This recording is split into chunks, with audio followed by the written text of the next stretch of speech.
Hello friends, എല്ലാവർക്കും പുതിയൊരു വീഡിയോയിലേക്ക് സ്വാഗതം.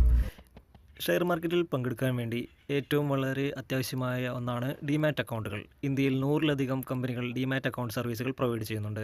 ഇന്ന് നമ്മളതിൽ ഏറ്റവും മുൻപന്തിയിൽ നിൽക്കുന്ന ഏഞ്ചൽ ബ്രോക്കിംഗ്, സെറോദ, അപ്സ്റ്റോക്സ്, ഈ 3 ബ്രോക്കറുകൾ തമ്മിലുള്ള കമ്പാരിസനാണ് ഇവിടെ നടത്താൻ പോകുന്നത്. ഇതിൽ നിന്ന് നിങ്ങൾക്ക് ഏറ്റവും അനുയോജ്യമായ ഒരു ബ്രോക്കർ സെലക്ട് ചെയ്യാവുന്നതാണ്. പ്രധാനമായും ഡിമാറ്റ് അക്കൗണ്ട് പ്രൊവൈഡ് ചെയ്യുന്ന ബ്രോക്കേഴ്സിനെ രണ്ടായി നമുക്ക് തരംതിരിക്കാം. ഫുൾ സർവീസ് ബ്രോക്കർ അഥവാ discount broker. Full service broker എന്ന് വെച്ചാൽ പേര് പോലെ സൂചിപ്പിക്കുന്ന പോലെ എല്ലാവിധ സർവീസുകളും അവർ നമ്മൾക്ക് പ്രൊവൈഡ് ചെയ്യുന്നു.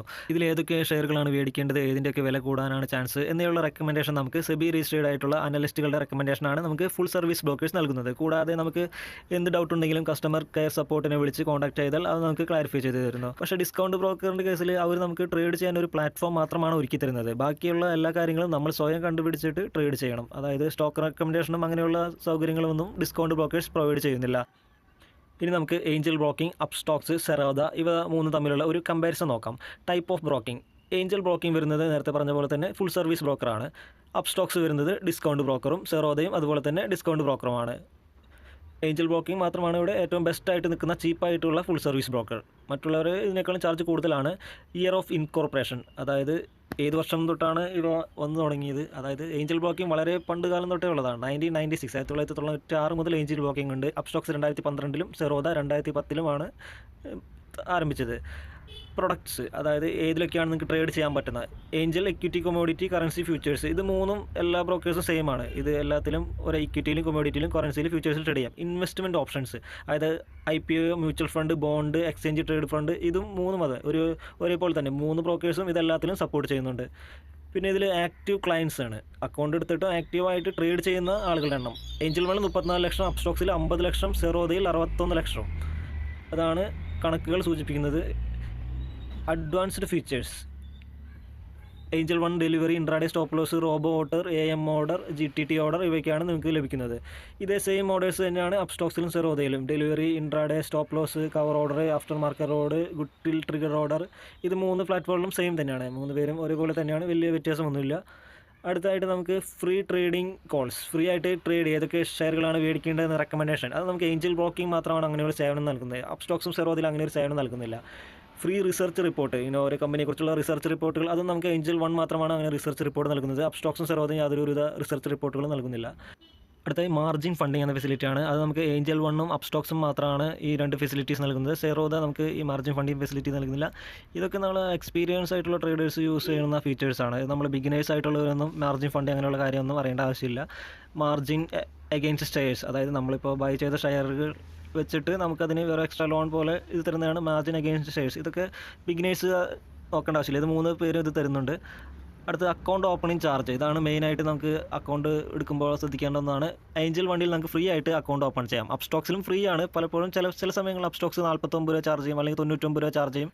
പക്ഷേ അവരങ്ങനെ ചാർജ് ചെയ്യുന്നുണ്ടെങ്കിൽ അതിൻ്റെ കൂടെ വേറെ എന്തെങ്കിലും ഓഫറുകൾ അവർ തരും. ഇപ്പോൾ ഇങ്ങനെ ചാർജ് ചെയ്യുന്ന സമയത്തൊക്കെ ഒരു 1000 രൂപയുടെ ഫ്രീ ബ്രോക്കറേജ്, അതായത് നിങ്ങൾ ട്രേഡ് ചെയ്തിട്ട് ബ്രോക്കറേജ് ഫീസ് കൊടുക്കേണ്ടി വരില്ല, അത് 1000 രൂപ ഡിസ്കൗണ്ട് ആയിട്ട് തരും. അപ്പോൾ 1000 രൂപ ഡിസ്കൗണ്ട് കൊടുത്താലും നമുക്കിവിടെ 200 രൂപ അക്കൗണ്ട് ഓപ്പണിംഗ് ഫീസ് വന്നാലും 1000 രൂപ ഡിസ്കൗണ്ട് തരും. അപ്പോൾ നമുക്ക് 800 രൂപ ലാഭമാണ് ശരിക്കും. സെറോദയിൽ അക്കൗണ്ട് ഓപ്പണിംഗ് ചാർജ് വരുന്നത് 200 രൂപയാണ്. 200 ഇക്വിറ്റി, ഫ്യൂച്ചേഴ്സ് എല്ലാം കൂടി 200 രൂപ. ചില സമയങ്ങളിൽ കൊമോഡിറ്റി എന്ന ഓപ്ഷൻ കൂടി ആക്ടിവേറ്റ് ആണെങ്കിൽ അഡീഷണൽ 100 രൂപ കൊടുക്കേണ്ടി വരും. 200 + 100 300 രൂപ വേണ്ടി വരും.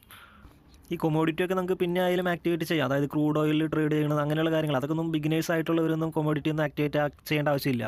സാധാരണ നോർമൽ അക്കൗണ്ട് ഓപ്പൺ ചെയ്യാൻ 200 രൂപ മതി. ഇനി നമുക്കിതിൽ AMC ചാർജ്, അതായത് അക്കൗണ്ട് മെയിൻ്റനൻസ് ചാർജ് എത്രയാണെന്ന് നോക്കാം. അക്കൗണ്ട് എടുത്താൽ പോരാ, ഇവർക്ക് ഒരു മെയിൻ്റനൻസ് ചാർജ് ഉണ്ട്, അത് എത്രയാണെന്ന് നോക്കാം. ഫുൾ സർവീസ് ബ്രോക്കറായ ഏഞ്ചൽ വൺ നമുക്ക് ആദ്യത്തെ വർഷം ഫ്രീ ആണ്, യാതൊരുവിധ AMC ചാർജും അടയ്ക്കേണ്ടതില്ല. അതുപോലെ തന്നെ അപ്സ്റ്റോക്സിലാണെങ്കിൽ ലൈഫ് ടൈം ജീവിതകാലം മുഴുവൻ യാതൊരുവിധ AMC ചാർജും അപ്സ്റ്റോക്സ് ഈടാക്കുന്നതല്ല. പക്ഷേ സെറോദയിലാണ് മാസം 25 രൂപ + GST നമ്മൾ AMC ചാർജായിട്ട് നമ്മൾ കൊടുക്കേണ്ടി വരും. ഈ AMC ചാർജ് എന്ന് വെച്ചാൽ അത് നമ്മൾ ഉപയോഗിച്ചാലും ഉപയോഗിച്ചില്ലെങ്കിലും AMC ചാർജ് വരും. ഇപ്പോൾ സെറോദയിൽ 25 രൂപ എന്ന് പറയുന്നത് നമ്മളിപ്പോൾ ചിലപ്പോൾ 1 മാസം ട്രേഡ് ചെയ്തു, അല്ലെങ്കിൽ ഒരു 6 മാസം ട്രേഡ് ചെയ്തു, അതിനുശേഷം അക്കൗണ്ട് ക്ലോസ് ചെയ്തില്ല, പിന്നെ എപ്പോഴെങ്കിലും നോക്കാമെന്ന് വെച്ചാൽ നമ്മൾ മറന്നുപോയി. ഇതിപ്പോൾ നമ്മൾ ഒരു കൊല്ലം കഴിഞ്ഞെടുത്ത് നോക്കുമ്പോൾ ഒരു മാസത്തിന് 25 രൂപ വെച്ച് ഇങ്ങനെ 10 മാസത്തേക്കുള്ള കാശ്, 12 മാസത്തേക്കുള്ള കാശ് അവിടെ ഒരു നെഗറ്റീവ് ബാലൻസ് പോലെ കിടക്കുന്നുണ്ടാവും. അത് പിന്നെ വീണ്ടും ട്രേഡ് ചെയ്യുന്നുണ്ടെങ്കിൽ ആ നെഗറ്റീവ് ബാലൻസ് 0 ആക്കിയിട്ട് വേണം നിങ്ങൾക്ക് ട്രേഡ് ചെയ്യാൻ. അല്ലാതെ വേറെ പ്രശ്നമൊന്നുമില്ല. ഇനി നിങ്ങൾ കുറേ നാൾ കഴിഞ്ഞിട്ട് ട്രേഡിംഗ് നിർത്തുവാണെങ്കിൽ ജസ്റ്റ് അക്കൗണ്ട് ക്ലോസ് ചെയ്ത് ഇട്ടാലും മതി. അപ്സ്റ്റോക്സ് ആണെങ്കിൽ അങ്ങനെ പ്രശ്നമില്ല. നമുക്ക് അക്കൗണ്ട് ഓപ്പൺ ചെയ്ത ലൈഫ് ടൈം മുഴുവൻ AMC ചാർജ് 0 ആണ്. അപ്പോൾ നിങ്ങൾ അക്കൗണ്ട് ഓപ്പൺ ചെയ്തിട്ട് പിന്നെ കുറേ നാൾ ട്രേഡ് ചെയ്തില്ലെങ്കിലും കുഴപ്പമില്ല, യാതൊരുവിധ ചാർജും ഉണ്ടാകുന്നില്ല. അടുത്ത ഇക്വിറ്റി ഡെലിവറി ചാർജസ് ആണ്, അതായത് ഷെയർ ഡെലിവറി ചെയ്യുമ്പോഴുള്ള ചാർജുകളാണ്. ഏഞ്ചൽ വണ്ണിലാണെങ്കിൽ നമുക്ക് യാതൊരുവിധ ചാർജുകളും കൊടുക്കേണ്ടതില്ല. ഫുൾ സർവീസ് ബ്രോക്കറായ ഏഞ്ചൽ വണ്ണിൽ യാതൊരു ഫ്രീ ആണ്. അതുപോലെ തന്നെ അപ്സ്റ്റോക്സിലാണെങ്കിൽ 20 or 2.5%, which ever is lower. 20 രൂപ അല്ലെങ്കിൽ 2.5%. ഇതിൽ ഏറ്റവും കുറവ് വാല്യൂ ഏത് വരുന്നത് ആ ചാർജ് കൊടുക്കേണ്ടി വരും. സെറോദയിലും ഫ്രീ ആണ്, യാതൊരു ചാർജസും ഇല്ല. DP ചാർജസ് ആണ് സെൽ, അത് ഡെലിവറി എടുത്തിട്ട് സെല്ല് ചെയ്യുമ്പോൾ വരുന്ന ഒരു ചാർജാണ് DP ചാർജ്. അത് ഏഞ്ചൽ വണ്ണിൽ 20+ GST പെർ ട്രേഡ് ആണ് വരുന്നത്. അപ്സ്റ്റോക്സിലാണെങ്കിൽ 18.5+ GST പെർ ട്രേഡ് വരുന്നു. സെറോദയിലാണെങ്കിൽ 13.5+ GST പെർ ട്രേഡ്. അടുത്ത ഇക്വിറ്റി ഇൻട്രാഡേ ചാർജസ്, അതായത് ഇന്ന് തന്നെ ഷെയർ മേടിച്ച് ഇന്ന് തന്നെ വിൽക്കുന്നതിനാണ് ഇൻട്രാഡേ എന്ന് പറയുന്നത്. ഏഞ്ചൽ വണ്ണിലാണെങ്കിൽ ഇൻട്രാഡേ ചാർജ് വരുന്നത് 20 or 0.25%, whichever is lower. അതാണ് ഇൻട്രാഡേ ചാർജ് ഫുൾ സർവീസ് ബ്രോക്കറായ ഏഞ്ചൽ വണ്ണിൽ വരുന്നത്. താരതമ്യേന ഇത് വളരെ കുറവാണ് ഫുൾ സർവീസ് ബ്രോക്കറിൽ. അപ്സ്റ്റോക്സിലാണെങ്കിൽ 20 or 0.05%, whichever is lower. സെറോദയിലാണെങ്കിൽ 20 or 0.03%, whichever is lower. ഇതിൽ ഈ 0.03% പോലെ 0.05% അല്ലെങ്കിൽ 0.25% ഇതിലൊന്നും വലിയ കാര്യമില്ല. മാക്സിമം ഒരു 20 rupees വരെയാണ് കട്ട് ചെയ്യുക, ബ്രോക്കറേജ് ചാർജായിട്ട് പിടിക്കുക. ഉദാഹരണത്തിന് നിങ്ങളിപ്പോൾ 1 ലക്ഷം രൂപയ്ക്ക് ഷെയർ പർച്ചേസ് ചെയ്തു, അതിൻ്റെ 0.03% എന്ന് പറയുമ്പോൾ 30 രൂപയാണ് വരിക. അപ്പോൾ അവിടെ ചാർജ് വരുന്നത് 20 or 0.03%. അപ്പോൾ 20 or 30, which ever is lower. 20, 20 അല്ലെങ്കിൽ 30, ഇതിൽ ഏറ്റവും താഴെയുള്ള എത്ര ആ റേറ്റാണ് എടുക്കുക. അപ്പോൾ 20 or 30 റേറ്റ് വരുന്നത് 20, അപ്പോൾ 20 ആണ് എടുക്കുക. നമ്മളിപ്പോൾ ഡിമാറ്റ് അക്കൗണ്ട് എടുത്ത് ആദ്യം കുറച്ച് നാളത്തെ ചെറിയ എമൗണ്ട് വെച്ചാണ് ട്രേഡ് ചെയ്ത് പ്രാക്ടീസ് ചെയ്യാൻ വേണ്ടി. അപ്പോൾ മാത്രമേ ഈ 0.03% അല്ലെങ്കിൽ 0.05% ഒക്കെ കാൽക്കുലേറ്റ് ചെയ്ത് വരുള്ളൂ. അതായത് ചെറിയ എമൗണ്ട് 20-നേക്കാളും താഴ്ന്ന് വരുള്ളൂ. നമ്മൾ ഇത്തിരി ഫണ്ട് കൂടുതൽ ആഡ് ചെയ്യുമ്പോൾ എന്തായാലും മാക്സിമം 20 rupees വീതം കട്ടാവും. അതെല്ലാ ബ്രോക്കറേജിലും സെയിം ആണ്, 20 rupees ആണ് മാക്സിമം കട്ടാക്കുക ബ്രോക്കറേജ് ചാർജസ് ആയിട്ട്. അടുത്തായി ഫ്യൂച്ചർ ആൻഡ് ഓപ്ഷനിലുള്ള ട്രേഡിംഗ് ചാർജസ് ആണ്. ഇത് ബിഗിനേഴ്സൊന്നും ഫ്യൂച്ചർ ആൻഡ് ഓപ്ഷനിലൊന്നും അധികം ട്രേഡ് ചെയ്യാണ്ടിരിക്കാനുള്ള കാശ് പോകുള്ളൂ. അതുകൊണ്ട് അതിൽ ചാർജ് വരുന്നത് 20 or 0.2% ഏഞ്ചലിലും, അപ്സ്റ്റോക്സിൽ 20 or 0.05% അപ്സ്റ്റോക്സിലും, സെറോദയിൽ 20 or 0.3% സെറോദയിലാണ് വരുന്നത്. ഇതിൽ വിച്ച് എവർ ഈസ് ലോവറായിട്ട് വരുന്ന ചാർജാണ് അവർ കട്ട് ചെയ്യുള്ളൂ. ഓട്ടോ സ്ക്വയർ ഓഫ് ചാർജസ്, അതായത് നമ്മളിപ്പോൾ 3:30 ടൈമുണ്ട്, 3:20 ആ സമയമാകുമ്പോൾ ട്രേഡിങ് അവസാനിക്കും. അപ്പോൾ അതിന് മുമ്പ് നമ്മൾ കാലത്ത് ഇൻട്രാഡേക്ക് എന്തെങ്കിലും ഷെയർ മേടിച്ചിട്ടുണ്ടെങ്കിൽ അത് വിറ്റ് ഒഴിവാക്കണം. അത് വിറ്റ് ഒഴിവാക്കിയില്ലെങ്കിൽ കമ്പനി ഓട്ടോമാറ്റിക്കായിട്ട് നമ്മുടെ നിന്ന് വിൽക്കും. അങ്ങനെ വിൽക്കാൻ കമ്പനി ഓട്ടോമാറ്റിക്കായിട്ട് വിൽക്കുമ്പോൾ ഉള്ള ചാർജുകളാണിത്. ഏഞ്ചൽ വണ്ണിലാണെങ്കിൽ 20 രൂപ GST, അപ്സ്റ്റോക്സിലും സെറോദയിലാണെങ്കിൽ 50 രൂപ പ്ലസ് GST ആണ് വരുന്നത്, ഓട്ടോ സ്ക്വയർ ഓഫ് ചാർജ്. അടുത്തായി മാർജിൻ മീൻസ് ലിവറേജ് എന്നാണ് അർത്ഥം വരുന്നത്. അതായത് നമ്മുടെ കയ്യിൽ ഇപ്പോൾ 1 ലക്ഷം രൂപ ഉണ്ടെങ്കിൽ അതിന് 5 ഇരട്ടി നമുക്ക് ജസ്റ്റ് ട്രേഡ് ചെയ്യാൻ തരും ഇൻട്രാഡ് ചെയ്യാൻ വേണ്ടി. ഇപ്പോൾ 1 ലക്ഷം ഉണ്ടെങ്കിൽ 5 ലക്ഷം തരും. കാരണം നമ്മുടെ കയ്യിൽ കൂടുതൽ എമൗണ്ടിന് ട്രേഡ് ചെയ്താലാണ് കൂടുതൽ ബ്രോക്കറേജ് അവർക്ക് കിട്ടുള്ളൂ. അപ്പോൾ നമുക്ക് ജസ്റ്റ് 5 ഇരട്ടി, അത് പല ഷെയറിനും വ്യത്യാസമായിരിക്കും, 5 ഇരട്ടി നമുക്ക് തരും.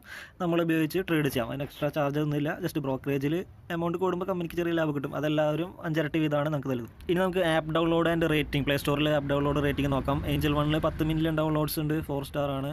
അപ്സ്റ്റോക്സിലും 10 മില്യൺ ഡൗൺലോഡ്സ്, സെറോദിക്കും 10 മില്യൺ ഡൗൺലോഡ്സ്, 4.2 സ്റ്റാർ റേറ്റിംഗ്. ഇതൊക്കെയാണ് മെയിനായിട്ടുള്ള കമ്പാരിസൺ വരുന്നത്. ഏഞ്ചൽ ബ്രോക്കിംഗ്, അപ്സ്റ്റോക്സും സെറോദായിട്ടുള്ള മെയിനായിട്ടുള്ള കമ്പാരിസൺ ഇവയ്ക്കാണ് വരുന്നത്. അക്കൗണ്ട് ഓപ്പൺ ചെയ്യാനുള്ള ലിങ്കുകൾ ഞാൻ ഡിസ്ക്രിപ്ഷനിലും കമൻറ്റ് ബോക്സിലും കൊടുത്തിട്ടുണ്ട്. ധാരാളം ഫേക്ക് വെബ്സൈറ്റുകളൊക്കെ ഇറക്കിയിട്ടുണ്ട്. അപ്പോൾ അതുകൊണ്ട് എല്ലാവരും താഴെ കൊടുത്തുള്ള ലിങ്കിൽ ക്ലിക്ക് ചെയ്ത് അക്കൗണ്ട് ഓപ്പൺ ചെയ്യുക.